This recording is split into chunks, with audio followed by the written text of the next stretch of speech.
Hello everyone, welcome to Diagnose It. Today we have this case from pediatrics department and this is a 3-month-old child who presented with the symptoms of vomiting, excessive crying with blood in stool with this barium enema image that is given here. And in this image you can see this appearance, this that arrow is indicating, and we'll discuss about it in further discussion. And this shows the diagnosis of it as the intussusception. So this is intussusception, and we'll discuss about this intussusception in following headings as similar to our other videos. Like firstly, what is this intussusception, why it occurs, and how the child or the patient of intussusception would have presented to us. Next is how to diagnose this case, and in the end, we'll discuss about the treatment. So firstly, starting with our what? Intussusception is basically a condition in which part of intestine folds into the next section. Like the intestinal part that is present distally to this part, the intestinal part proximal to it folds into that. Like as you can see in this image. Like here, this is basically the diagram of ileocecal junction, as you can see appendix here. So this is the cecum and this is the ileum, and this ileum part is basically invaginating inside this cecum part. So this folding of this proximal part of intestine into the distal one, this is called the intussusception. Well, it most commonly occurs at this place, but other locations are any part of small intestine. Usually, small intestine is involved, but in some cases, the part of large intestine can herniate or can basically invaginate into the part distal to it. So, why it happens distally? It is because of the peristaltic movements. As the peristaltic movements are from proximal to distal side, so the proximal part basically invaginates inside the distal part. One more thing that we can see in this diagram, there are two things in this intussusception. One is this intussusceptum and one is this intussuscipiens. And what are these? Basically the part that receives the intestine, that receives the bowel. Like here this cecum is receiving this ileum. So this receiving part is intussuscipiens, and the part that is invaginating, like this part, this ileum that is invaginating inside the cecum, this is intussusceptum. So this is the concept of this intussusceptum and intussuscipiens. Now what happens after that is quite interesting. So due to the invagination of one bowel part into the another, the edema develops. And due to the pressure effect of edema, the blood supply started getting compromised. And due to the blood supply compromised, the venous congestion occurs.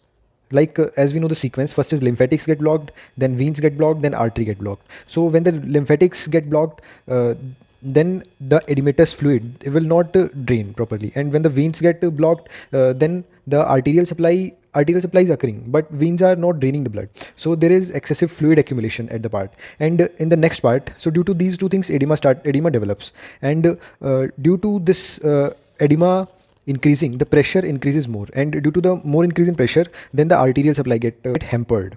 So that leads to the damage and as well as necrosis of that bowel part.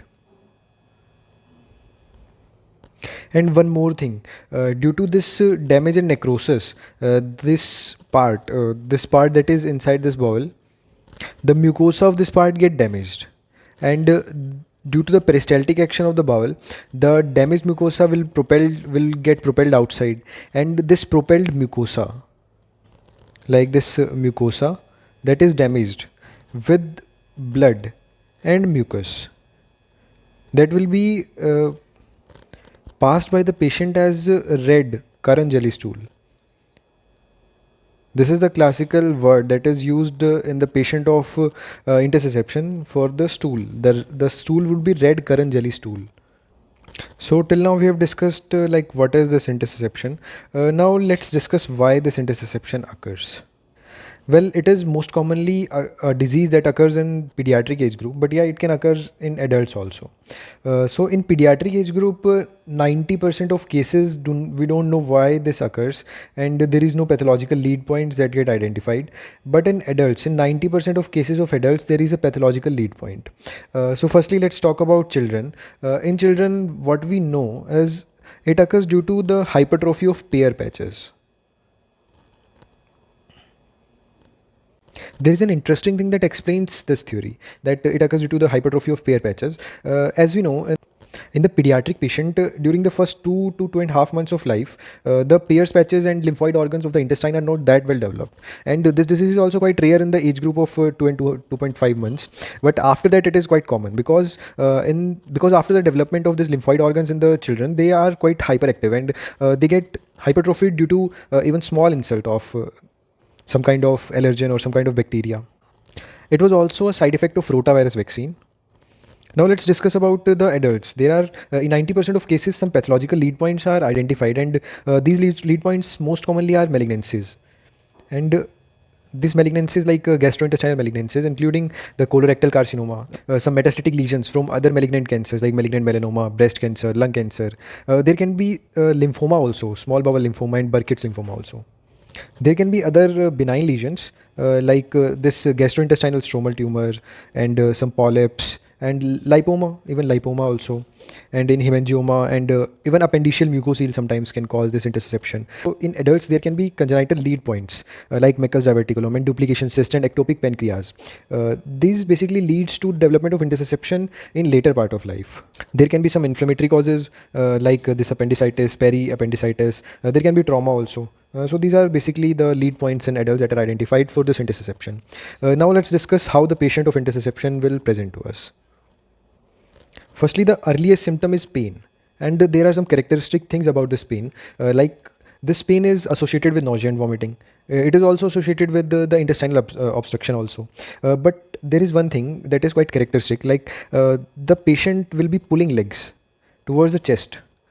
This exercise of pulling legs towards the chest, this basically relieves the pain. Next is the pain is usually intermittent and cramping type of abdominal pain. The other symptoms are, as we discussed, that red currant jelly stool, and in the physical examination, sausage-shaped mass can be palpated over the abdomen. In the later stages, the child may be presenting with that guarding uh, because of the intestinal perforation due to that blood supply hampering. So these are basically the presentation of a patient. Now let's come to the diagnosis of this case. So the first investigation and investigation of choice for this case is USG, and in USG, in this transverse view, as you can see here, this sign, this is a quite characteristic sign. This is a sign called donut sign, or sometimes a target sign, and this is a characteristic sign that shows the intussusception. And in this view, you can see there is a sign called sandwich sign. So these are some signs for this intussusception, ultrasound signs. And the other things that we can see in this intussusception case are the signs of bowel obstruction, like there can be dilatation of the bowel loops. There is this rule called 369, like the small bowel diameter of more than 3, the that large bowel diameter of more than 6 centimeter, and cecal diameter of more than 9 centimeters shows that this bowel loop is dilated, and it is seen in the cases of intestinal obstruction. Before the USG, there can be some physical examination signs, like in the digital rectal examination, the intussusception can be felt. In the physical examination, the palpation over the abdomen, there can be sausage-shaped mass that can be felt. In the abdominal X-ray also, we can see the signs of that intestinal obstruction. They're like that air fluid levels that we see. In the other investigations, like in CT scan also, we can correctly diagnose the intussusception. But the first investigation and that investigation of choice is this ultrasound abdomen. Now there is a thing called barium enema, or sometimes that not even barium, sometimes air contrast enema, or sometimes water soluble contrast enema. These enemas are quite important for the discussion of this intussusception. Like these are both therapeutic as well as diagnostic also. Like in the intussusception, as we can see here, the diagram that is seen, this is called as coiled spring appearance. And this appearance is also diagnostic for intussusception, and it is an image that we see in the cases of barium enema that we give. There is another sign called claw sign that is also seen in cases of intussusception also. So why this coiled spring sign develops, it is due to the dye that we give via the enema. That dye will be in this area. If the dye is given here, then this area get filled with the dye and give this appearance of this intussusception, this coiled spring appearance. So this enema is sometimes due to the pressure effect, it can also revert back this intussusception. And if this do not occur, then there are some surgical corrective measures, like we can manually squeeze the part of the intestine that has telescoped inside the bowel loop, in the other bowel loop. And in the severe cases, when the surgeon cannot even this squeeze out this affected area, then that affected area sometimes can be removed also. Nowadays some laparoscopic surgeries are also available for the correction of intussusception, but in most of the cases, around 80 to 90% of cases, this enema is quite enough for the treatment of this intussusception. So thank you guys. This is all about intussusception. If you have any question regarding this disease, you can comment below, or you can DM me on my Instagram handle at diagnoseIt. So thank you, and don't forget to like, share and subscribe to my channel.